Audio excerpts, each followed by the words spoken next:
Welcome to the eCommerce Badassery Podcast, the place for scrappy female entrepreneurs who want to learn actionable steps and strategies to grow the traffic, sales, and profit in your e-commerce business. I'm your host, Jessica Totillo-Coster, a 20-year retail veteran who spent 3 years as the only employee of a 7-figure online store. That shit was crazy. I know exactly how it feels to do all the things, and I'm sharing everything I learned the hard way so you don't have to. I may have started this business by accident, but supporting badass bosses like you lights me the fuck up, and I am so stoked to see you grow. Are you ready, babe? Let's roll.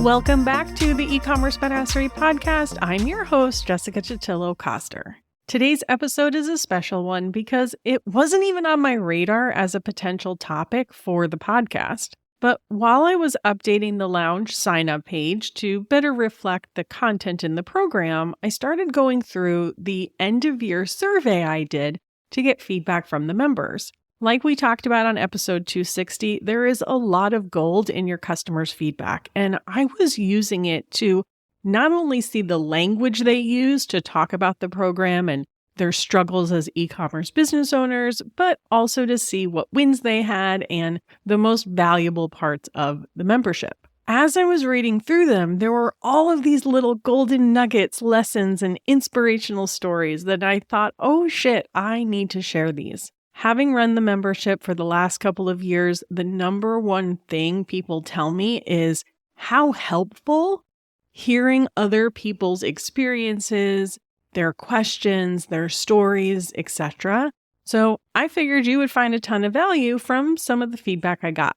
Before we get into that, though, I wanted to tell you about a new resource I created after being reminded by a lounge member how bad the search is on my website. I did try to find a better search plugin for WordPress, but I gave up on that a while ago. But I know that you often go back to older episodes to re-listen to things when you're ready to implement. So I created a searchable database of all of my podcast episodes. It's pretty bare bones at the moment, but I will eventually go in and add category tags and such to make it easier to find what you're looking for. But right now, the titles are all searchable, and I'm pretty intentional about my titles, so it should be a good place to start.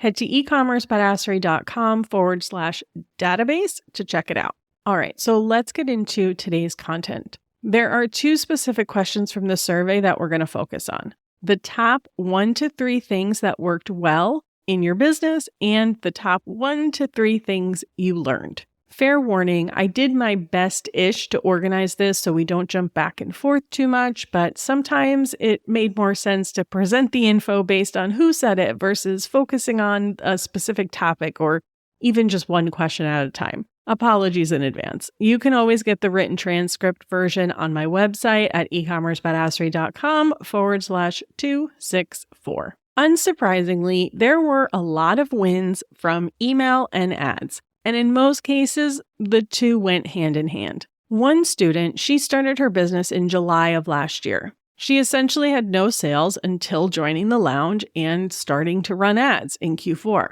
Wouldn't you know, she hit a 10K month. Are these results typical? No. In all fairness, she had a giftable product with some seasonal variants, and it was the holidays. But it just goes to show that as long as you can get in front of the right people and have a product they want, you can find success. We had another student whose response said, my email list is growing, my flows are bringing in sales, and Facebook ads are bringing in new customers. I love that she's got a little sales machine working for her. There was another response that I was just blown away by. This student nearly doubled her email list in the last 9 months with the help of a lead generation quiz and ads. Her ads drive people directly to that quiz. It's a lifestyle quiz based on her industry, and it's positioned really well because they're only going to take the quiz if they're interested in the product she sells, and their results give her insight into where the customer is at in their journey, so she knows how to tailor content to them. Another big win she had, which is basically a byproduct of the list growth she experienced, which is why I'm including it here, is this really cool product she has. She makes this individual product by hand, Most of her items she buys and resells, so this one is special. And because of that, she only releases them during the holiday season. So ultimately, from a marketing perspective, she's got a lot of things going for it, right? It's unique, it's seasonal, and there's limited quantity. It's basically her pumpkin spice latte. This year, she raised her price, something she was afraid to do because she was already at the top of the market, but she did it anyway. Even with the higher price, she ended up selling double the number of units she sold the year before. Not too shabby. She also submitted some other numbers that I'm not sure if this is product specific or business specific, but she saw a 137% revenue increase and a 148% profit increase. No matter how you look at it, those numbers are fire. This is a great testament that you do not have to compete on price. Put the right product in front of the right people and people will pay. Some other common wins from email were getting back to being consistent, upping the frequency of sending, and using VIP wait lists for new and seasonal collections, which all led to more revenue. The pre-launch and waitlist is one of my favorite ways to grow your list and generate sales. I lay out the entire step-by-step process in an exclusive lounge course called Launch Badassery, but you can get the high-level overview of that on episode 235. The other theme that came through in the results was focus. One of our members has a clothing boutique, and she used to sell everything from graphic tees and jeans to shoes and handbags. The category that was driving the majority of her sales, though, was her graphic tees, and they were the easiest to manage from an inventory perspective because she prints to order in-house. All she has to do is stock the blanks. When it came to the rest of her products, she had to stock inventory in them, deal with sizes, clearing out seasonal items, and it was proving to be a pain in the you-know-what. I had been subtly hinting to her for a while she should focus more heavily on the graphic tees, and at some point last year, she reached out to say, "I got the message, I'm going all in on the tees." She quoted this as a win in her survey response, but I also spoke to her the other day and asked how it was going since she made the switch. Her answer? Really good. My business is up, and I feel like creating content is so much easier because it's focused. I'm also getting a ton of custom requests from other businesses, which is a really nice supplement. She's getting out there, and she is known for something now. And it's making her life so much easier. That's literally all I could ask for. Another way focus showed up was in using a rinse and repeat holiday campaign that performed just as well as it did the previous year. This particular student has a lot going on in her business at the moment. She's rebuilding her website onto a standard Shopify theme from a custom one so she can manage it more easily by herself. And she's migrating to a different email platform that is more in line with her business structure. When it came time to run her marketing campaign for Q4, she just repurposed everything she had done the year before. I love this. That's the beauty of having a solid marketing system. You get to rinse and repeat, refine over time. You don't have to reinvent the wheel constantly. Your marketing can age like a fine wine and get better over time. My pre-launch process is a great example of a rinse and repeat marketing strategy that you can use in your business. Focus also showed up in what they learned in 2023. I drill in pretty heavily about having only 1 to 3 things that you're going to try and accomplish each quarter, depending upon how big those goals are. That is always a huge aha moment for people. While I'm all about dreaming big, and I do encourage it, you have to be realistic about what you can accomplish if you want to build momentum. Otherwise, you just end up in a spiral about all the things you didn't do, and it totally throws you off track. Or is that just me that happens to? And then the last lesson about focus was letting go of low margin products that just weren't serving the business anymore. The response read, "Saying no to lower margin sales gives us more space for orders at a higher margin, and letting go of those products isn't going to kill our business." The bitterness that I was feeling from working for what felt like pennies has been replaced with an excitement to serve families who appreciate and value our work. Those higher margin products also happen to be the bestseller and what she's focused on with the ads she started running. Overall, her ads are now at a 3x ROAS, and they were up 164% in revenue on Shopify, and she credits email and ads for her success. The next big theme was investments, and they showed up in a few different ways. First, let's go back to the student who's migrating from a custom theme to a Shopify one. She struggled with the idea of making the switch because she had already spent so much time and money on it. In the end, though, she knew that making this move was going to be better in the long run and ultimately save her a bunch of cash because she wouldn't have to rely so much on custom development. This is honestly an issue I see happen all the time. 99% of e-commerce businesses do not need a fully custom-built theme. If any branding or site design company is pushing you toward a custom theme, please push back. It's really not worth the long-term hassle. There was another student who had a negative experience with her investments in 2023, unfortunately, with Facebook ads. She really did give it a go, but they just didn't work for her. While she was able to grow her list, at the end of the day, those people didn't convert. She used the same strategy as everyone else who saw great success, so what gives? There's no way to know for sure, but my gut tells me it was more related to her product. What she was promoting was very specific, very seasonal, and not consumable. One of her other products is starting to emerge as a bestseller, and I definitely see more opportunity with that one as it's somewhat consumable, and she'll be able to go very deep into different variations of that product and create marketing campaigns around them all year long. In both of these cases, though, there was a big hesitation to let go based on the time, energy, and effort they had already spent on these things, right? The custom theme and the list that was gained while running ads. She had all of these people who initially raised their hand and said, yes, I want this product, but how many attempts should she make to try and sell to them? When it comes to your email list, yes, you have to continue to show up in people's inboxes and stay top of mind. The one thing you can't fix for a customer is timing. But at some point, you might just have to turn around and let those people go, whether you paid for those leads or not. If they stop engaging with your emails and never buy anything from you, they're a dud. It happens. But in both cases, these are sunk costs, and spending more money and time on them is not going to get you that other money back. Anytime you make a bad investment or things just don't pan out the way you hope, that's okay. It's part of the process. You just learn the lesson and you keep moving forward. On a more positive note, there were 2 responses related to investments that really spoke volumes about what it's like as an entrepreneur trying to learn, grow, and invest in education.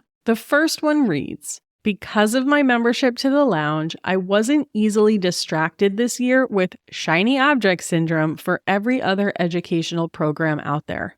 I cut my education expenses by 75% compared to 2022. I don't regret the programs I spent money on last year, but my ROI has been exponentially better from my lounge membership than those other programs. The second one reads, you give so much value and I'm incredibly grateful to be here. We've been in a few masterminds and sometimes I'm shocked at how much more helpful and forthcoming you are. You prep, help plan, and are just generally so supportive. Yes, these are both essentially positive reviews about the lounge, but that's truly not why I'm sharing them with you.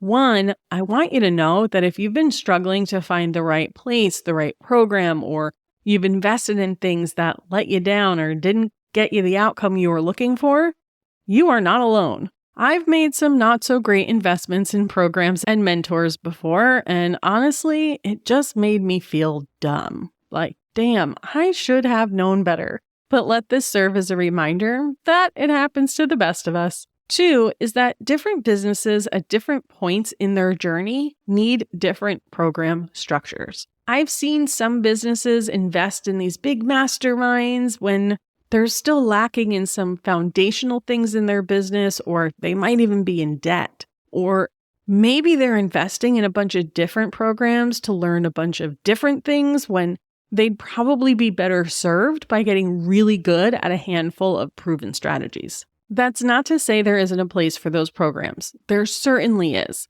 But it's important to recognize what is going to make the most sense for you at this moment in time. And of course, that's easier said than done. Sometimes you won't know until you get inside, but do your best to be real with yourself about what is truly going to help you in this moment versus what might just be a distraction. I also want to remind you that rarely is there some secret silver bullet that's going to grow your business overnight. So try not to let FOMO, comparison, and shiny object syndrome get the best of you, okay? I am still a work in progress on this. My education and development category is a pretty big percentage of my overall spend. Lastly, before we go, I wanted to run through a few one-liner lessons that came through the survey and are just super impactful on their own. You don't need to rely on organic social. When overall revenue is down, focus on what is working. Sometimes things that have worked in the past don't work anymore, and you need to change. You should always listen to your gut. Nothing works all the time. Keep moving forward. Keep it simple. Don't get too down when things don't work out the way you expected. Instead, analyze what did and didn't work. Use data to try and figure out the next best thing to do. Growth belongs to the person who has learned to test and iterate often. There's probably a less complicated and equally impactful path. Take it. Both of those need to be on a t-shirt or something. Writing out my sales goals and posting them in front of me was more helpful than I thought possible. And last, but certainly not least, I can't do everything on my own, and it's okay to ask for help. I didn't know what I didn't know for a long time, and now I have to work that much smarter to correct the mistakes I made along the way, but I'm so glad I'm learning and growing and adapting. And if you take nothing else away from today's episode, please let it be that. But I am curious what your biggest takeaway was. Send me a DM on Instagram to let me know, or you can screenshot the episode and share it on social and tag me. Does anyone actually do that? To my survey takers, if you're listening to this right now, thank you so much for the feedback and your thoughtful, thorough, vulnerable answers. I am so proud of each and every one of you and everyone in the lounge. For those one-liners, please recognize how wise you are. These are seriously all post-it note worthy. Before we go, here's your friendly reminder that you can get the full episode show notes on my website at ecommercebadassery.com/264, including the other episodes I mentioned here today. I also invite you to check out the new and improved Lounge sign-up page. It just got a complete overhaul to better illustrate what the program is all about, what's included, etc. It should help you figure out if it's the right program for you, and that is at ecommercebadassery.com/membership. That, my friends, is a wrap. I hope 2024 is treating you well so far, and as always, thanks for hanging. I'll see you on the flip side. Thank you for listening to today's episode. If you're ready to get the support you deserve and step into your badassery as the CEO of your e-commerce business, then I'd love to support you. Start with the free resource library at ecommercebadassery.com/free stuff and get an invite to the Lounge, my e-commerce marketing membership. If you're ready for more high-touch support, apply to work with me one-on-one at ecommercebadassery.com/apply. Before you go, would you do me a quick favor? Leave a rating and review wherever you're listening to this podcast so other e-commerce business owners know this is the place to be. And tap that follow button. Following the show means you'll never miss an episode, and it's what pushes me up the charts to get in front of more scrappy entrepreneurs just like you. I'm on a mission to support as many small business owners as possible, and I could really use your help. Thanks again for listening. Until next time, e-commerce friend, stay badass.